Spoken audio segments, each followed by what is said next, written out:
Spot Track Podcast, talking sports contracts, the salary cap, and business of sports. Hello, everybody. Welcome to the Spot Track Podcast. I'm Kevin Sylvester, along with the founder of SpotTrack.com, Mike Giannetti. We've given Paul the week off, but we haven't given Morgan Stanley Global Sports and Entertainment the week off because, as you know, they empower athletes and entertainers with knowledge they need to make the informed decisions about their finances and wealth. You can learn more at morganstanley.com/GSE. Morgan Stanley Smith Barney, LLC member, SIPC. Frankly, Paul needed the week off to get geared up for what's about to happen next week in NBA free agency. Yeah, we're going to talk about some uninformed decisions, right? the hot stove. Right. I mean, it's, I love this stuff. I hate this stuff. Exactly. Right. You kind of feel dirty reading it, but you love it, right?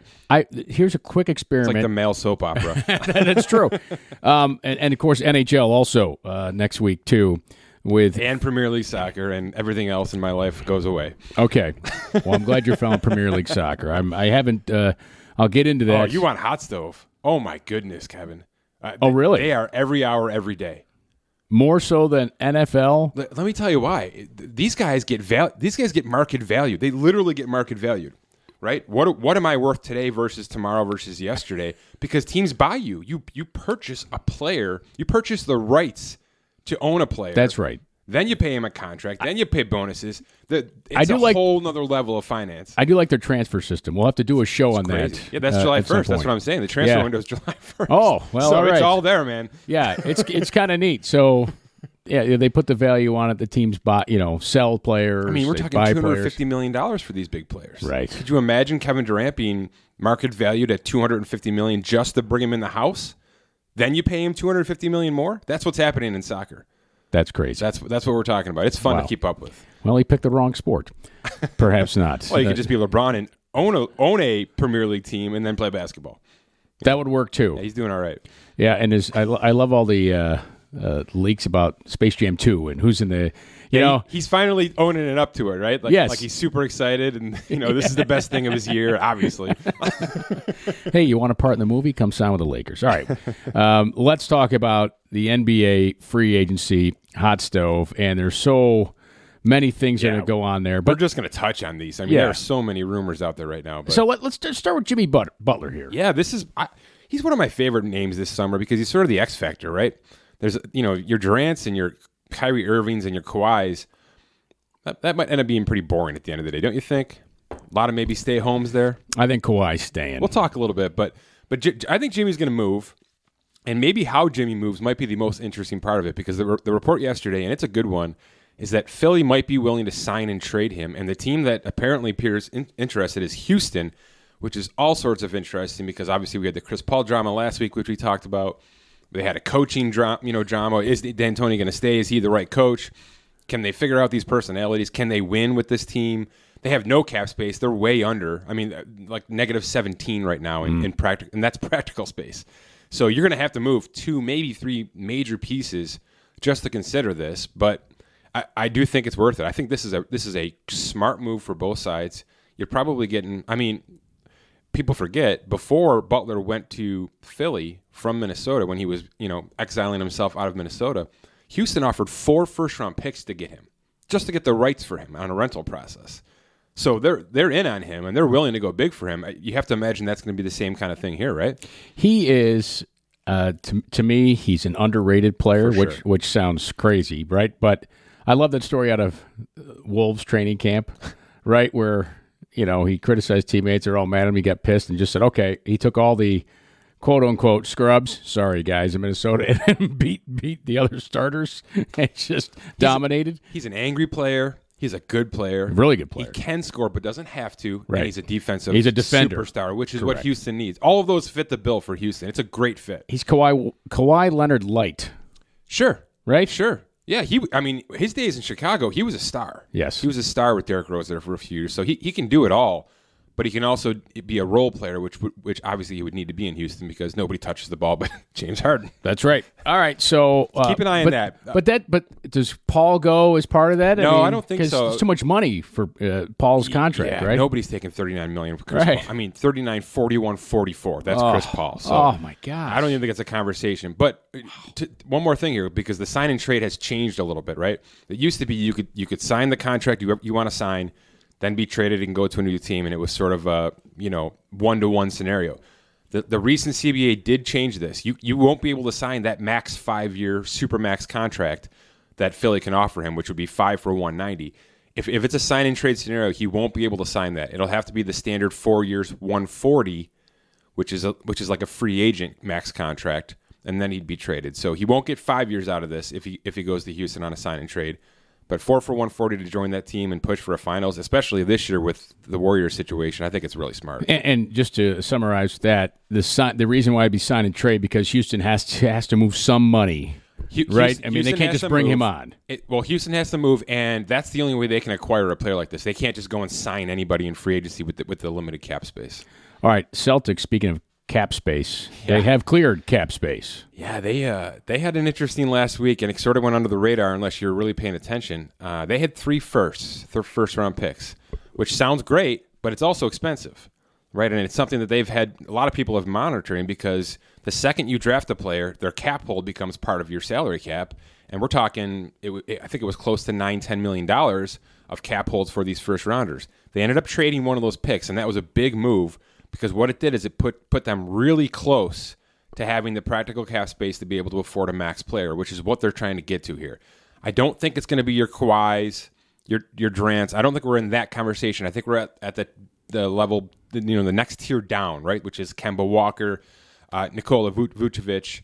Those are the players I identify because they really kind of fit the pieces that are leaving in Kyrie Irving and Al Horford. And I don't think Boston wants to break this up too much, right? Their young core is sort of intact at least for a year or two. So bringing in one of those players to sort of just replace what they had and maybe be a little bit better fit personality-wise too in terms of Kyrie. Interesting note, though, if Kemba Walker leaves Charlotte. Oh, it's a crazy note. I mean, because he was third-team All-NBA, he qualifies for a Supermax contract, which Charlotte can offer him 5 years, $220 million. That's $81 million guaranteed more than any other team in the league can offer him. So if he leaves Charlotte, he's leaving $81 million on the table. That's a big decision. But that's if Michael Jordan's team wants to sign Kemba to that contract. I don't know that they'll offer it. You're right. I don't know that they have to because even just a normal 5-year max contract, not a super max, right, is still going to be more than any other team can offer them. So it probably doesn't make sense for Jordan and those guys to do that because they're putting themselves, they're shooting themselves in the foot on a team that needs a lot of pieces, right? So if you're going to keep Kemba, doing the 5 for $220 is going to damage your cap to a point where you can't make yourself better, which is the whole point of why he would leave in the first place. So you're right. It's probably moot to talk about $81 million on the table, but it is a reality. I mean, he in reality, Charlotte can offer him a supermax contract, and leaves that much money on the table. More of a short-term guy with. Where do you think he goes? He's. I mean, Jimmy Butler. I've got a few teams for him too. I like the Clippers to get in that conversation, especially if they miss out on Kawhi Leonard. Kemba, I can name 3 or 4 teams. Well, the Lakers are interesting. I think right? so, but I don't know that they would spend the money on this guy. Yeah. You know what I mean? Because they have to go through heaven and hell to get the cap for somebody. See, I think what happens with Walker depends on what happens with Durant and Irving. Because he's the next guy in, right? Yeah. Yeah, after Kyrie. So let's say Kyrie does Brooklyn. Let's say he goes to Brooklyn. Kemba's a New York guy. Yeah, absolutely. I was just going to say Kemba loves Madison Square Garden. So you've got to think, but if Boston's in, Boston's the best team available right now. Sure. Right? I mean, Boston's ready to win. They're probably the second contender in the East right now. That would be the best case scenario in the East for Kemba Walker. No, maybe, right? Maybe in the league. Maybe because you're in the East. Yeah, right. Although I know that they were a good team. Boy, I just feel like he'd look good with the Freak in Milwaukee. Man, but they've got their own mess though. Yeah, I know they've got a mess. They've got a lot going on there. But just boy, that would be nice. All right, Knicks. Well, let's talk about the Knicks and Nets here, right? I mean, there's talk that Durant and Kyrie have been talking together, right? Kyrie's been linked there since what, March of last year. So it'd be a surprise, a huge surprise if he doesn't wind up there. But Durant is the one to talk about here. I have no doubt in my mind that both the Knicks and the Nets will offer a 4-year max for Kevin Durant. It makes no sense not to. I don't think knowing he's not going to play this year. Right. I don't think he signs it. I think at the end of the day, the Warriors come in with a max contract, and financially speaking, that's just too good for him. It's the Kemba situation. right? The Warriors can offer him $50 million more than any other team in the league right now. But wasn't there rumblings that he's angry at the Warriors for this is hot stove at its best, injury, right? I mean, yeah. I mean, somebody floats that out That's there. right. Is that Probably the the agent? Knicks. Probably the Knicks floated it out. Very well could be. Very well could be. I'm Maybe just it's the kidding, reporter Knicks. who pissed off the Mets guys, right? Yeah, right. Yeah, I know. Just to get that in here. Oh. I got threatened by a player once. Did you? Oh yeah. That can't be good for you. Well, not a baseball player. Actually, I was not at fault. And what the hell? I'll tell the story. Yeah, bring it on. We got time story time here on the Spot Track podcast real quick. The Buffalo Bills, I used to be a beat reporter covering the Buffalo Bills. They had a Monday night game in Miami, and they lost 13-10. And Gabe sounds like a good Bills game. Yeah, right. Gabe Northern was one of their better defensive players at the time.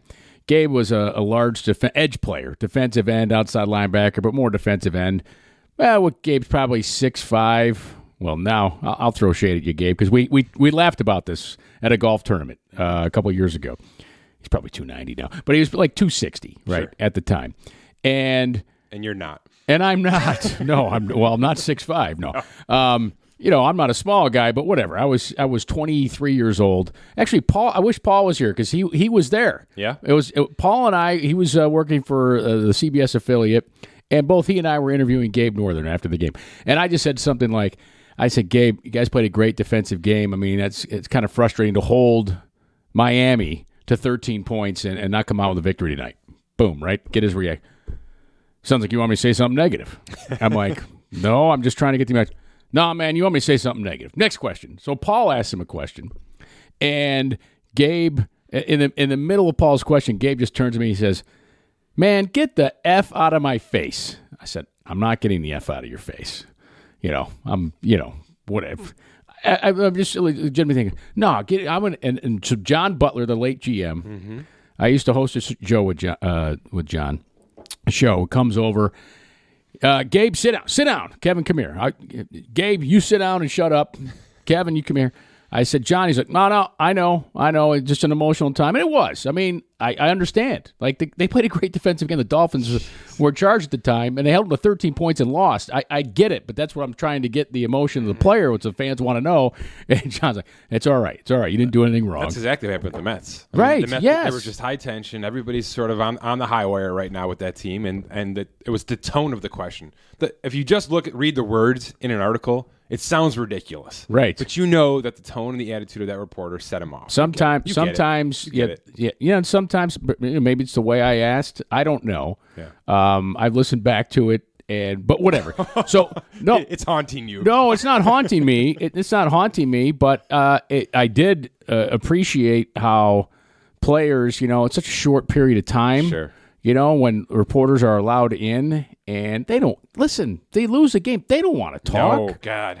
You coach, even if it's Little League, you lose a game, you're angry, right? You don't want to talk about it. So anyhow, we digress back to this smooth transition. Smooth transition. Back to story time here. So so Durant, you think he's going to stay with Golden State? Well, I think he's going to sign with Golden State. And now you're talking about for like a 1 year. No. I think he gets his 5-year deal. He doesn't play it out. I actually think the notion that was brought up by ESPN, which was a delayed sign and trade, makes a heck of a lot of sense. So what this is he's going to sign that 5-year max contract in Golden State, and then at some point down the road, whether it's January, whether it's next summer, they will trade him. Maybe. Okay. Right? And if they don't, they don't. But all of that is best case scenario for Kevin Durant. He's going to make $50 million more. He's going back to one of the best teams in the league, maybe ever. They might trade him to the team that he, sort of coaxes them to trade him to. They get something in return. Right, because they'd get a ton in return. Right. For 4 years left of Durant's contract, a ton if he's healthy. That's the other thing. If he's not healthy, he's got a 5-year guaranteed contract. That's another reason to do this. And oh, by the way, if it all works out and they don't trade him, he gets to stay with Golden State and Steph Curry. So I don't see any flaw in doing that, right? Sure. If Golden State offers you the max, you just take it. Do you think they owe him this? Oh, no. this is business. Look, this is what I deal with every day. I used to be an emotional fan, right? Especially with the Mets. All I had to say was fan. But you don't take the being emotion. on the business side of it, like I have been now for a decade, there's no friends, there's no loyalty. None of that exists anymore. I mean, this Warriors situation has been so good for so long, but they're gonna break it up as soon as they need to. Sure. And it's probably gonna be next year because Draymond's up, Iggy's up, Iguodala's up. You can sort of see the writing on the wall coming. But no, there is no. I mean, you can listen to what you want to listen to about who forced who back onto the court and all of that. There's plenty of stories out there about Golden State right now. But at the end of the day, it was about winning the championship for Golden State. It had nothing to do with the future careers of anybody. Nothing to do with money and all that. It's if you can walk, you're playing for us, right? I mean, there's no friends here right now. No way. That's professional sports, frankly, right? That's it. Listen. These are employment contracts, and inevitably somebody out there listening right now, you have an employment contract, and there's an exit time on that contract, and if the company or employer elects not to renew said contract, which, by the way, you have the same right to turn down a renewal of the contract, right? It's a two-way street on this thing. So, well, let's speak to that, right? Because isn't the question, should the Warriors do this? I mean, isn't it kind of crazy to offer a 5-year guaranteed contract to somebody with this injury at that age? I mean, I do. Yes, I think if I'm the Golden State Warriors, I'm taking in the medical opinions of everybody, right? And I'm looking at the business side of things. How long, and you also have to look at, in the modern NBA climate, how long can you keep a dynasty together, right? I mean, it's not just Durant. Okay, Steph Curry's amazing right now. Yeah. But, his production is going to fall at some point, right, in the next 5 years. So, what's your window? And what's your window, frankly, next year to try to go back to the finals and win a title? I wonder if everything we were talking about actually comes together like this. Steph Curry is signed through 2021, okay? Which is a 3-year deal right now for Kevin Durant. That's also the expiration of the CBA, which could go one of two ways, right? It could eliminate max contracts, which means Durant would be able to cash in for a ton of money. Sure. And Steph as well. Or it could be, maybe much of the same, but maybe they get pinched a little bit. These guys are making a ton of money. It's very possible this next iteration of the CBA squeezes them a bit. And to pump up the middle class, to maybe up the rookie wage scale a little bit. You never know how that's going to float out. There's been a lot of things said. But it's sort of 50-50 on what happens after 2021. It's very possible that that's what the Warriors say. We'll sign you for 3 years at max salaries. We know we're going to have to float through this year with you. Hopefully we get 2 more good years out of you. If we got to trade you, we can do that. Otherwise, we bump you up with, expiring contract with Steph Curry, and then we see what happens from there. Maybe that makes a little bit more sense than a full 5-year contract, right? For everybody. The smart thing would seem to be, for Durant anyways, the smart thing would seem to be to sign with Golden State, stay there, unless he really wants to go back to the East, right? Unless he's yearning to do that. That, to me, the smart thing would be to sign with the Golden State Warriors. For the Warriors, they certainly have decisions to make here. They do. Big decisions to make. I just worry. Because they have Klay Thompson, too. I don't even know what to do with that. How do you not offer him the max? You have to offer him the max. Yes. You have to offer him the max because 3 or 4 other teams will. Yes. So you're pushed against the corner there, but not really. He's an excellent player. Can they do both? Sure. I mean, they're going to be $50 million over the luxury tax. I mean, they're going to be paying a $90 million tax bill. Oh my god! Probably without even trying. That's because they're repeat offenders and because of all these big contracts. And well, they live in California. By the way, no Durant and maybe no Klay until what, March? Right? Minimum March. Well, they'll make the playoffs. So will they? Sure. Will they? Sure. With Draymond and Steph? Yes. Wow. Yes. Come on. Steph's that good, man. Steph is that good. And Draymond is too. They're that good. Make the playoffs is probably right. Yeah. And they won't. But who knows? Utah got a lot better. Houston Houston might get real better. The Lakers could get real better. Talk about that move for Utah real quick. It's great. Mike Conley? Yeah, and money-wise. It's the move I thought Boston should have made. Right. That's where I thought Mike Conley should have ended up, and I think maybe they regret that right now, going after a guy like Kemba Walker, who's going to cost a lot more in the long run. I I think that was one of the smartest moves that we'll have all offseason. That's a veteran who maybe not wanted out because he seems like a pretty stand-up dude, and he was kind of going through the motions in Memphis. But, man, he went to a team that was sneaky good last year, sneaky good the year before, and now he's sort of this veteran glue piece that can run the floor. He doesn't need the ball in his hands. He doesn't need to be the main shooter. They've got those guys in that team already. They had a nice draft. I love it. I think they're going to be top 4 in the West. They might surpass Denver with what they did there. All right, J.R. Smith real quick. Oh, we got to talk about this because the Lakers rumor mill itself is must read. It's must read. Every hour you're seeing another old LeBron friend come into the conversation. It's now, without a doubt, J.R. Smith and Carmelo Anthony. Right. Without a doubt. Without a doubt. Because here's LeBron needs some young friends. Right? Maybe talk to your son. See what he likes. Well, that team his son's playing on, right? But here's the problem. They can only sign guys at veteran minimum contracts. So you only have a small list of guys who will take that kind of money. So that's what, $1 million now? It's $2 million? It's like 2.5 with a cap hit of 1.6. Okay. Right? So it's very good on your cap, but it's almost no cash to these guys, right? So you've got to have players who are way past their prime, who are just sort of looking for, 1 or 2 more years left in the league. I just cannot imagine putting J.R. Smith back on the floor with LeBron James after what happened in Cleveland. The timeout situation. Oh, I mean, that's one of the most iconic pictures of this decade now. Yeah. I mean, LeBron just puzzled. What are we doing here, man? And now they're going to be, best buds and teammates again in L.A. on a team that has to win, all in here. Man. Well, I understand a guy like Rajon Rondo coming back because he can still play. J.R. Smith was basically put into a garage with the door closed last year. Nobody wanted to look at him. There may be a clause in the contract that before every game they will let every official know if you see that guy make any hand signals at all. He's trying to call a timeout. Yeah, it's not. No, he's not allowed to call timeouts. All right, so do not acknowledge. Well, the clause in the contract is if you sign with the Lakers, you're under LeBron's terms. You could be gone by November 1st, right? I mean, that's true. It's going to be a lot of moving pieces, but it's interesting because it's got to be one of the hardest jobs in sports right now to fill out that roster. They're going to clear as much money as they can to try to get one of these players. I sat here for a week trying to make it work. I don't know anybody who would take the amount of money the Lakers are going to have. Anybody. Not Jimmy Butler, not Kawhi, not Kemba. There's just more to be made on decently good teams, right? Like Kemba going to Boston is a way better situation than going to the Lakers. And don't kid yourself. Players are going to take the money, as they should. You take it while you can get it. For sure. Right? I mean, Kemba Walker. Especially Kemba. This is his last opportunity to cash in big time. This is it. Right? And I understand if he doesn't want to take that super max, right? Because, max is enough. I mean, It is. It's just enough. $190 million is enough to go and play basketball somewhere. But I just don't know how great that Lakers team looks right now. Well, that is it's fun. It's gonna be fun. It's gonna be fun. The NBA is gonna be fun.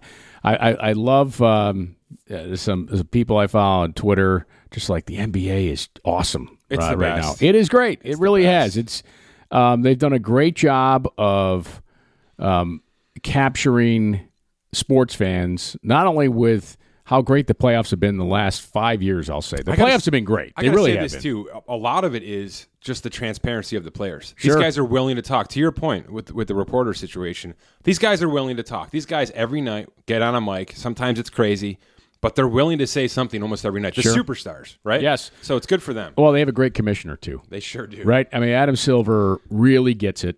And so much so, listen, he's heard the majority of the players who don't like the term owner. Okay, we're governors. Mm-hmm. Okay, fine. Yeah. No problem. It's not a big deal. Some people are starting to worry that he's getting too player-centric with his decisions, but isn't that exactly where we should be right now? Listen, the players are the attraction.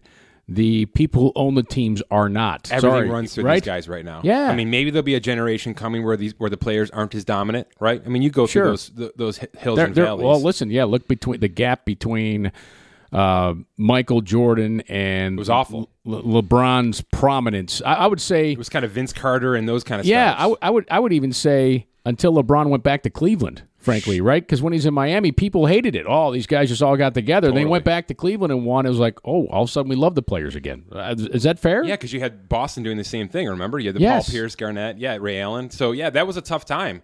But yeah, you've got legit superstars, maybe 6 or 7 now, spread out across the country. So it's a super good time to be in the NBA right now. Yeah, it is. It's fun to follow and follow it all on Spot Track. All right, before we touch on some football, some baseball real quick. Yeah, real quick. The relief pitching and the future of team building, and the Washington Nationals better listen to this. Every team. I don't know how much baseball you've watched, but I've watched a lot, and not just the Mets. They're obviously a prime candidate, but yeah, I was just in Washington recently, and I flicked off the TV. They were winning 8-4, and they lost 12-8. I'm like, well, how'd they lose that game? It's happening 3-4 nights a week. Yeah, with a lot of teams. The relief pitching's terrible. The starting pitchers are going 5-6 innings. A lot of these kids are younger. They're not being pushed out there for 7 or 8 like we used to see all the time.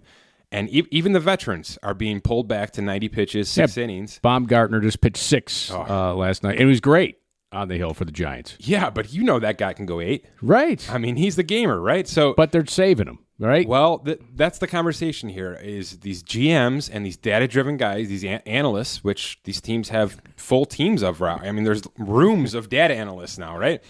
And I'm all for it. I'm all for analytics. I'm all for these metrics and, the heat patterns and all that. Where should we pitch this guy? When should we pitch this guy? Lefties versus righty.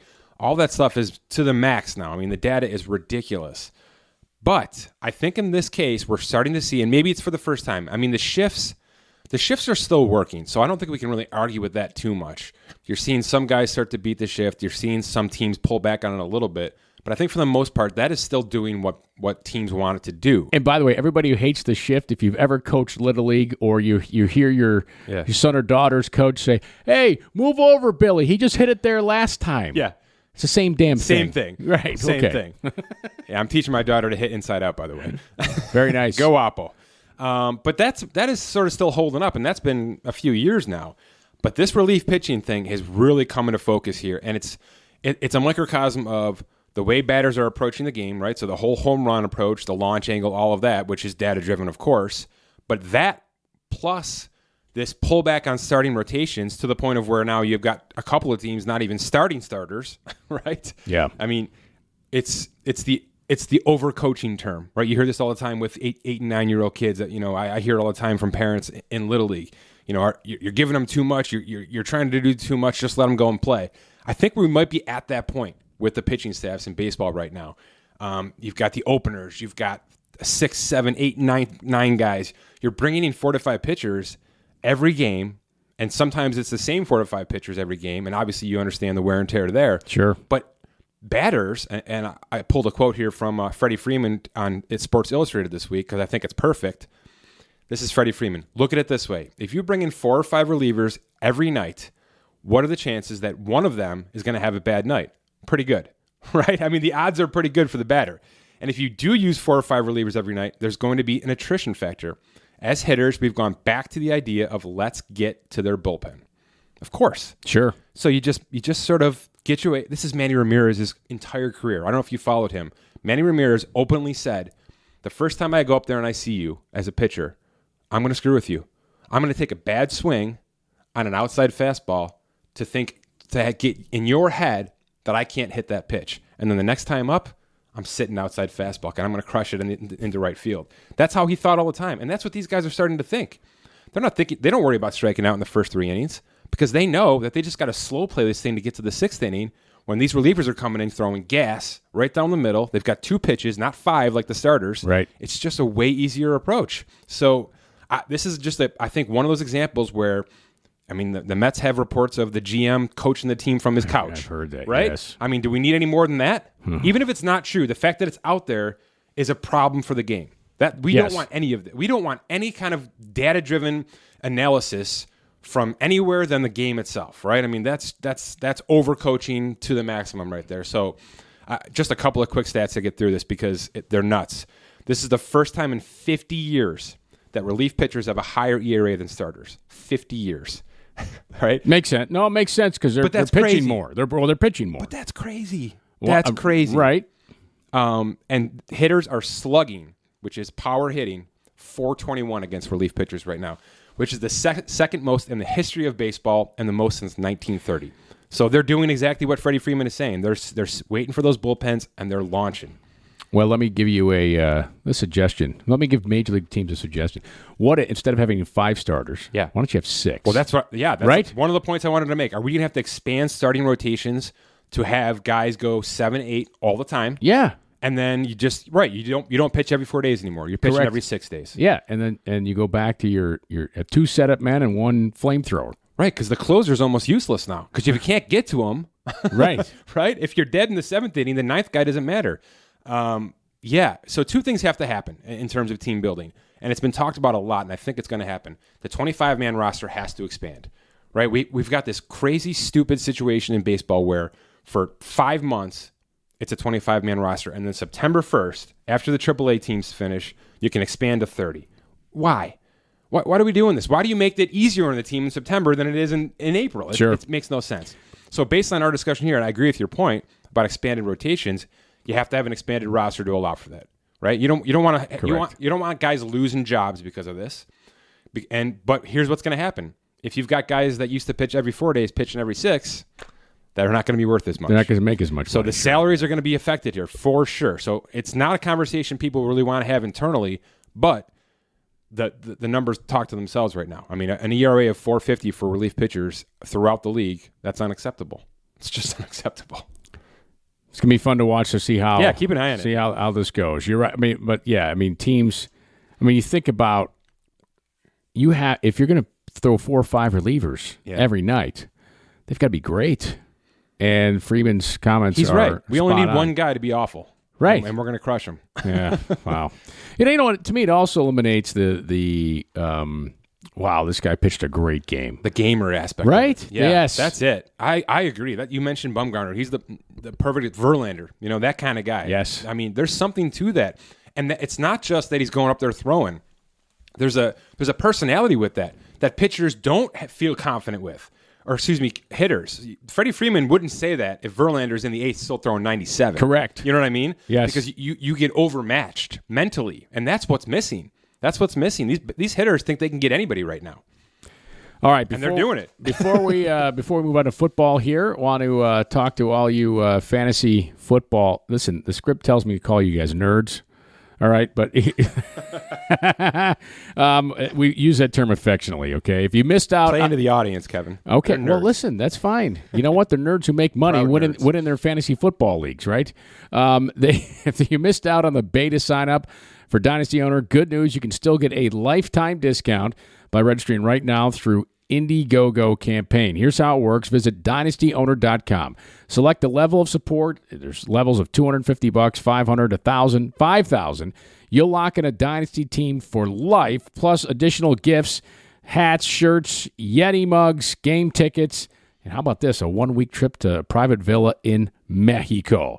Prizes vary based on your selected level of support. So gear up for the upcoming fantasy football season with the first Dynasty Salary Cap fantasy sports game that not only plays the game week to week, but uses actual contracts and salaries, giving you the roster power of both coach and general manager. Visit dynastyowner.com to register your team and lock in a few great prizes, and keep up with all the latest on Dynasty Owner Podcast wherever you subscribe. So, we're getting closer to training camp here for the NFL. We're in that period of the 6 weeks off that coaches hate because inevitably somebody screws up, right? They have a boat party that goes wrong or something, right? No, I'm just saying. Well, no. Oh gosh, you're preaching to the choir. Yeah, okay. Here, yeah. But you're going to have a full list of roster bubble players coming up soon here at SpotTrack.com. Yeah, hopefully right? by the end of the week, I've been cranking on that. It's getting bigger and bigger as more reports come in and more names sort of pop into my head. But yeah, we're going to have a full list by position of players who I think are going to enter training camp on the bubble. Yes. Eli Manning is just a couple of teasers. That's not going to be popular, but I have to put him there. The Giants can still save $12 million. Daniel Jones is going to get a legitimate shot in training camp. And if he's good, if this is a Russell Wilson scenario, and if he's good enough, Eli should not be sitting on the bench in 2019, right? That's no way to end your career, right? Listen, I think there's a lot of people who are stunned he's still on the roster now. Yeah, and you paid him his roster bonus. He's got $5 million already this year, right? You don't.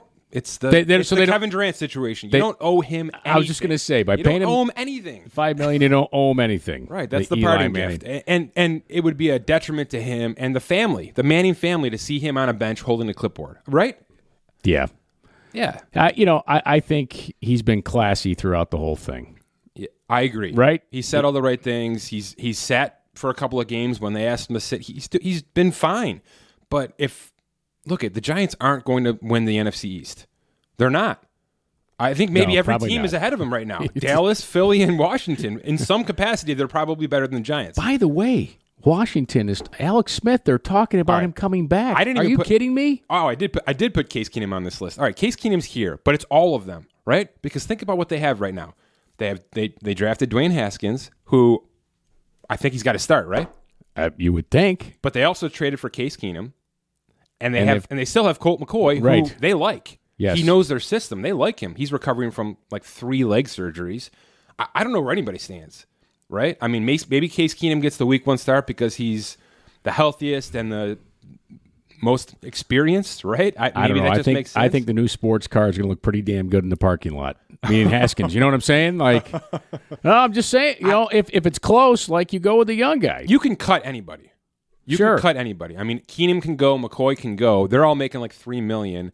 And you only traded like a 6th and a 7th round pick to get Keenum. It's nothing. Right. Cost of doing business. Again, it's business there. So if Haskins looks good, you're going with Haskins. But next year, and this is where you're alluding to, if Alex Smith is healthy and you've got $21 million guaranteed to him already next year. Right. No matter what happens, whether he plays for you or not, what do you do there? Nobody's going to trade for him and take a chance on that leg. Right. What do you do? I think it'll be remarkable if he can come back. Just remarkable. I think it's incredible he's even thinking about it. Would you even try if you knew you had $40 million guaranteed? Well, you know what? I guess it's unfair because, right now, all of us listeners just think about the money. You're like, whoa, why would I? You not? It's not like it's $1 million. It's $40 million. But we're talking about a high achiever here, somebody who, is a professional athlete. But I thought about this too, Kevin. It's not like this is year 3 for him.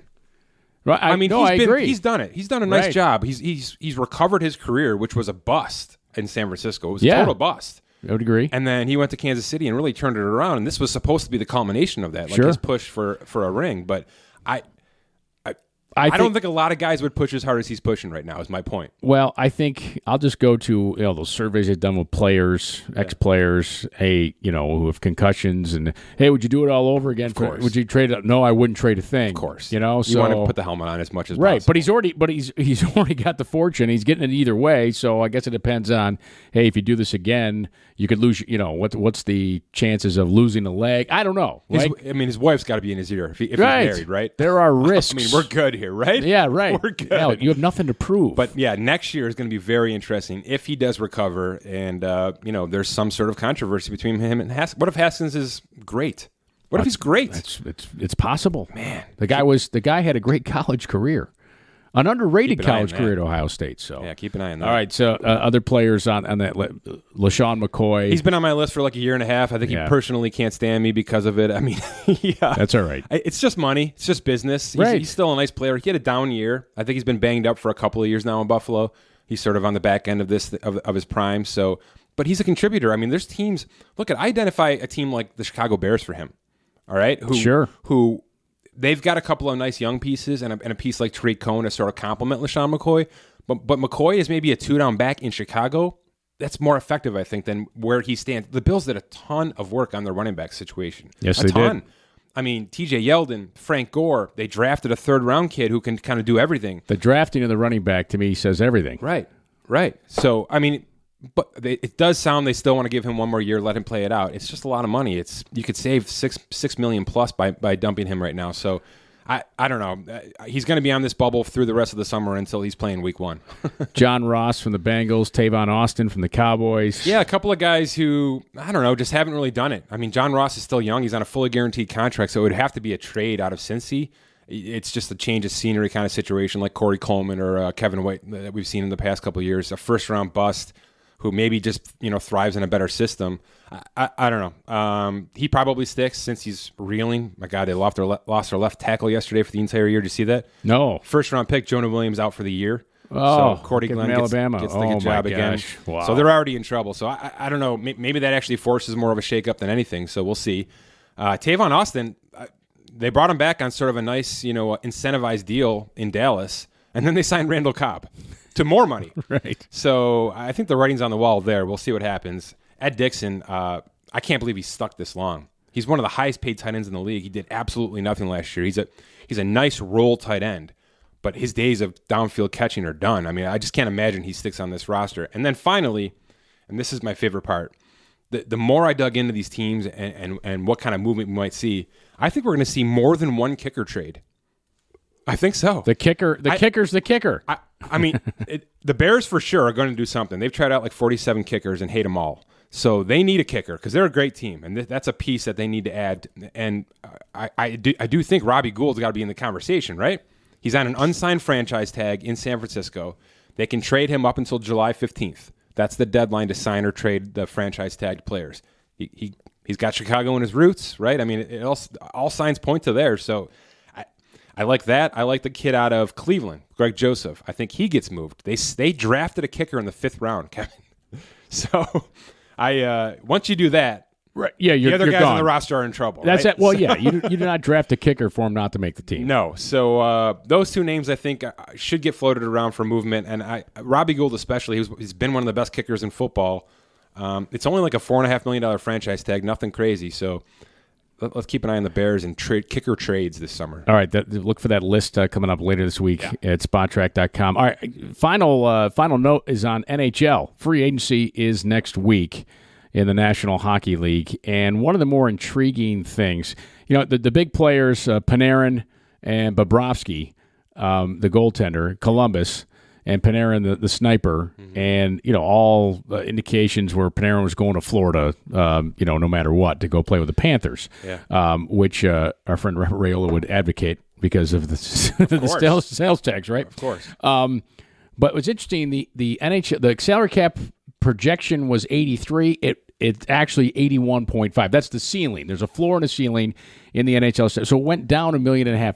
So teams that were going, the commissioner's office, they send out the teams. All right, here's what our projections are, what the final numbers around the draft. And so teams go by that projection.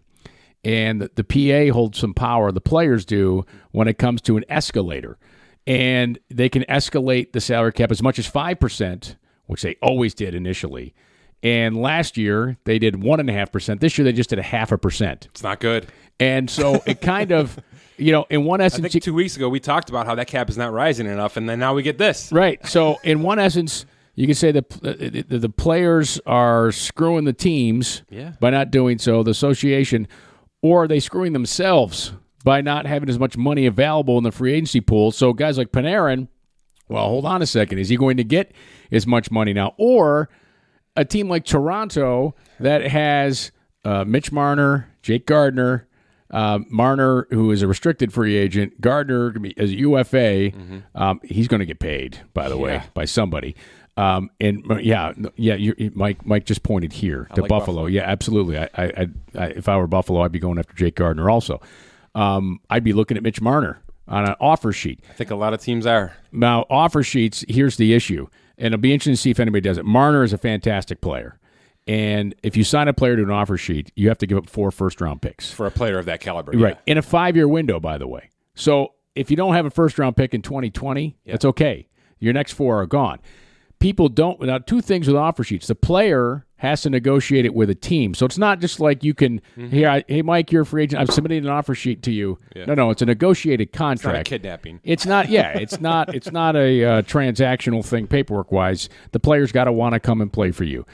Secondly, GMs are very hesitant. They call it the poison pill. I wish I knew the numbers. What is it, like 3 in the last 10, 15 years? Well, I mean, it's very rare. Vanek right? was the big one. Yeah. Seth Jones was one. That's all I can think of. I want to say Forsberg was signed to one or was rumored. Then they traded him. Crazy rare, though. Very rare. Very rare. More for your last point than the first. I don't think it's the compensation as much as it's the relationship between the GMs that gets damaged, right? Correct. Yeah. Guys get angry that you sign a player to. I want to say Penner was one. Oh, from the Ducks to the Oilers. Okay, that may have happened. But they get angry because you're basically stealing poaching a player.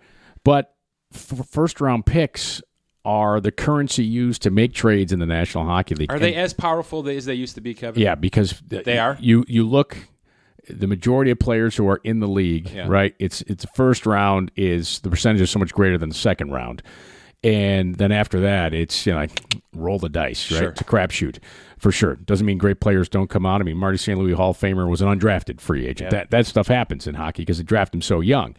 But I think general managers are reluctant for two reasons. One, they don't want to piss off their network of buddies.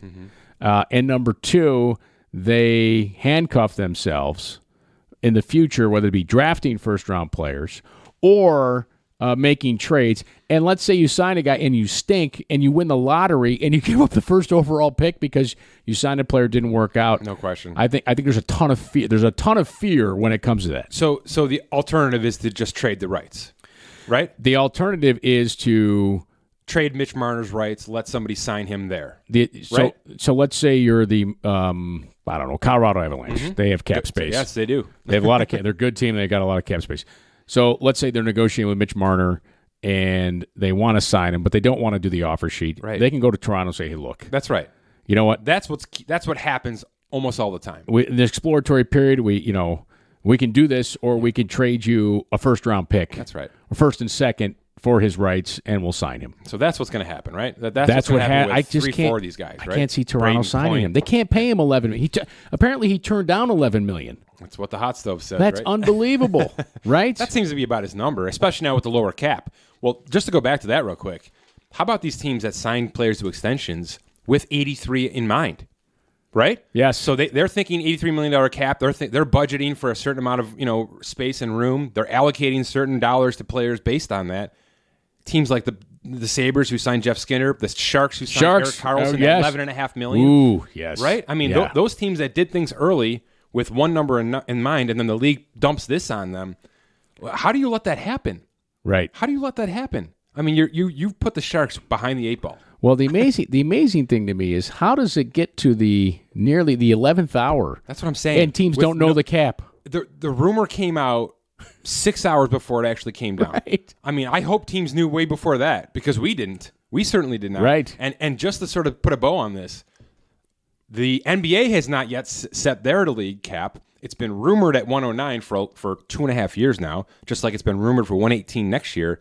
But now I'm hearing rumblings. I'm starting to hear it. That number might shift, and it might be conversely, it might go up. And let me tell you why this is important or interesting. If the league does this, if they raise it to 112, let's say, which it very well could be, that is a big enough jump for teams like the Lakers and the Celtics and a lot of teams that the league really wants to improve to fit that max player in. So you want to talk about some collusion, right? If the league throws the Lakers a bone here to that degree and allows them to go and get a player like Kawhi Leonard, look out. All right. Look out. Wow. It's going to be a great week next week. Follow it all. Spottrack.com. By the way, if you are interested, check out the premium section, premium membership at Spottrack.com. Ad-free experience. Some other nice extras there at Spottrack.com. You know what I want to do? Maybe next week. Let's get Robert on, our sports tax man. I want to talk about this proposed Tampa Bay Montreal Rays situation. Because that is a financial and a tax nightmare, right? Absolutely. We'll talk about that. Multiple countries to play in. There's no question about that. Reminder, Spottrack's presented by Morgan Stanley Global Sports and Entertainment. Boy, they have any Tampa Bay Ray players. They'll have to give them. They're going to have any players of that? They're going to have to give them some knowledge for sure on some decisions they make about their finances and wealth playing in multiple countries. If that happens, learn more. Visit morganstanley.com/GSE. Morgan Stanley Smith Barney LLC member SIPC. For Mike Giannetti, I'm Kevin Sylvester. Thanks for listening to the Spottrack.com podcast.